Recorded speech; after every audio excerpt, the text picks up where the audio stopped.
8 నిన్న ఈరోజు ప్రజానాట్యమల్లి జనగాం జిల్లా కళాకారుల శిక్షణా శిబిరం ఈ జిల్లాకు మళ్ళీ పునర్జీవం పోవడం కోసం కళాకారులందరినీ కూడా గ్రామ గ్రామాన కదిలించిన అవసరం ఇప్పుడు కనబడుతుంది. ఆ అవసరం ఇక్కడికి వచ్చిన కళాకారులను చూస్తే కనబడుతుంది. అందుకని ఈ అవసరాన్ని భవిష్యత్తులో ప్రజా సాంస్కృతికోద్యమాన్ని నిర్మించడం కోసం ప్రజానాట్యమల్లిగా మరి విప్లవోద్యమాలలో ఒక మంచి అమూల్యమైన వాయిస్ని ఇచ్చుకుంటూ తన కళల్ని కళారూపాలను ఇచ్చుకుంటూ ముందుకు పోవాలని చెప్పి కోరుకుంటున్నాం. ఆ కోరిక ప్రజలందరి కోరిక, ప్రజల కోసం ప్రజా పోరాటాల కోసం రావాల్సిన అవసరం ప్రజా కళాకారులకు ఉన్నది. ఆ అవసరం ఎంతైనా ఉందని చెప్పి కళాకారులు భావించి భవిష్యత్తులో గ్రామాల్లో ఉన్నటువంటి కళాకారులందరూ గ్రామాన కదలాలని చెప్పి కోరుకుంటూ ప్రజానాట్యమల్లిగా ముందు భవిష్యత్తు తరానికి యువతరం కదలాలని, యువతరం ముఖ్యంగా ఈ కళాకారులుగా రావాలని, ఇప్పుడున్న ఈ బూర్జువా కళలకు వ్యతిరేకంగా యువతరం కదిలి ప్రజాకళల్ని రక్షించాలి, ప్రజాకళల్ని బతికించాలని చెప్పి కోరుకుంటున్నాం. జనగామ జిల్లా కేంద్రంలో డిసెంబర్ 7, 8 అంటే నిన్న ఇవాళ 150 మంది కళాకారులతో కోలాటం, పాటలు, డప్పులు, ఇతర అనేక కళారూపాలను ఈ 2 రోజుల్లో శిక్షణ ఇవ్వడం అనేది జరిగింది. ఈ శిక్షణలో కళాకారులు నేర్చుకున్నారు. 10 మండలాల నుంచి ఈ కళాకారులందరూ వచ్చిండ్రు. రాబోయే కాలంలో ప్రజా పోరాటాలకు ప్రజలను సన్నద్ధం చేయడానికి, చైతన్యవంతం చేయడానికి ప్రజాకళలు ఉపయోగపడతాయనే పద్ధతిలో ఈ పాటలు, కళలు నేర్చుకున్నారు.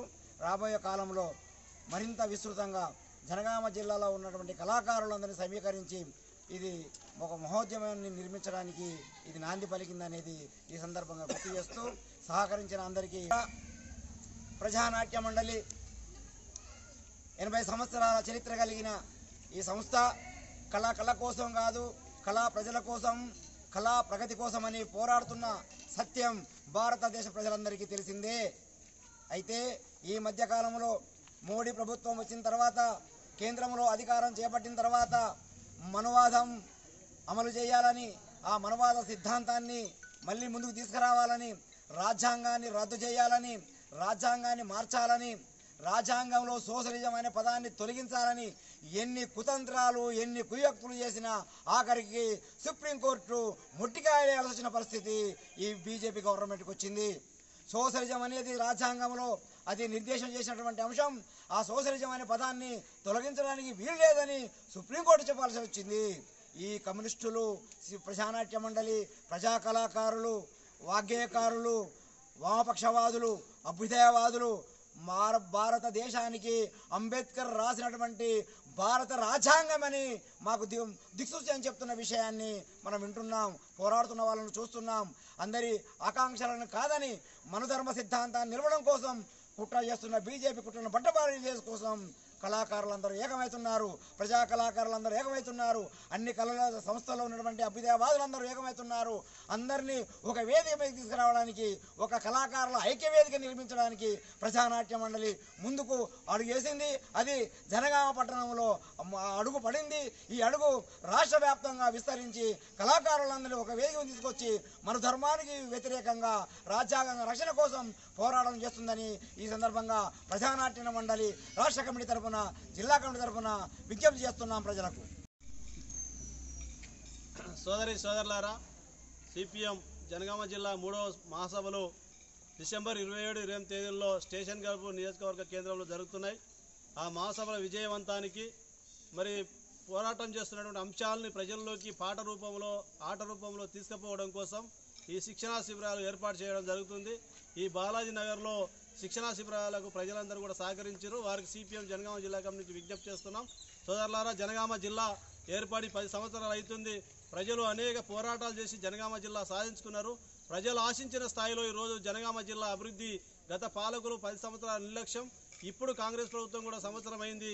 మరి జనగామ జిల్లాకు తాగునీరు కానీ, విద్య కానీ, ఉపాధి కానీ, వైద్యం కానీ, ఇళ్ల స్థలాలు, రేషన్ కార్డులు, మహిళలు అనేక సమస్యలతో ఇబ్బంది పడుతున్నటువంటి పరిస్థితి ఉంది. ఇలాంటి వాటి మీద భవిష్యత్తులో మరి ప్రజా ఉద్యమాల రూపకల్పన ఈ మహాసభలో చర్చ చేయబోతున్నాం. సోదరులారా, ఈరోజు కేంద్రంలో ఉన్న బీజేపీ, రాష్ట్రంలో కాంగ్రెస్ ప్రభుత్వం ఈరోజు మనవాద సిద్ధాంతమే కావచ్చు, ముఖ్యంగా సమాజంలో మూఢనమ్మకాలను పెంచిపోషించి ప్రజల్ని ప్రజా ఉద్యమాలకు పోరాటాల వైపు రాకుండా ఈరోజు అడ్డుకట్ట వేస్తున్న పరిస్థితి ఉంది.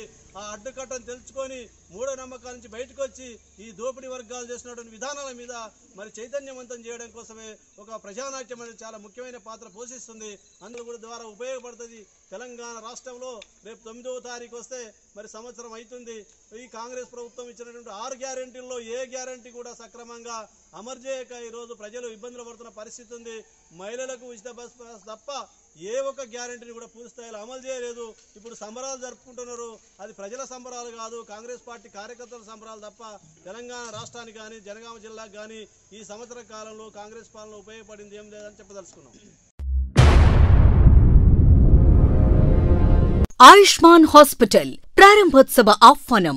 జనగామ జిల్లా మరియు పరిసర ప్రాంత ప్రజలందరికీ శుభవార్త. మన జనగామ జిల్లా సూర్యాపేట రోడ్లో ఆయుష్మాన్ హాస్పిటల్ నవంబర్ 28 ఉదయం 9:26 ప్రారంభిస్తున్నామని తెలుపుటకు సంతోషిస్తున్నాం. కావున తాము పాల్గొని మమ్మల్ని ఆనందింపజేయగలరని ప్రార్థన. 26 సంవత్సరాలు మిలిటరీలో కెప్టెన్ గా సేవలందించిన కల్నల్ డాక్టర్ మాచర్ల భిక్షపతి గారు ఇప్పుడు మన జనగాంలో సేవలందిస్తున్నారు. కావున ప్రజలందరూ వారి సేవలను కొనియాడాలని తెలియజేస్తున్నాం. నవంబర్ 28న గొప్ప ప్రారంభం. Ayushman hospital, Suryapet road, Janagama.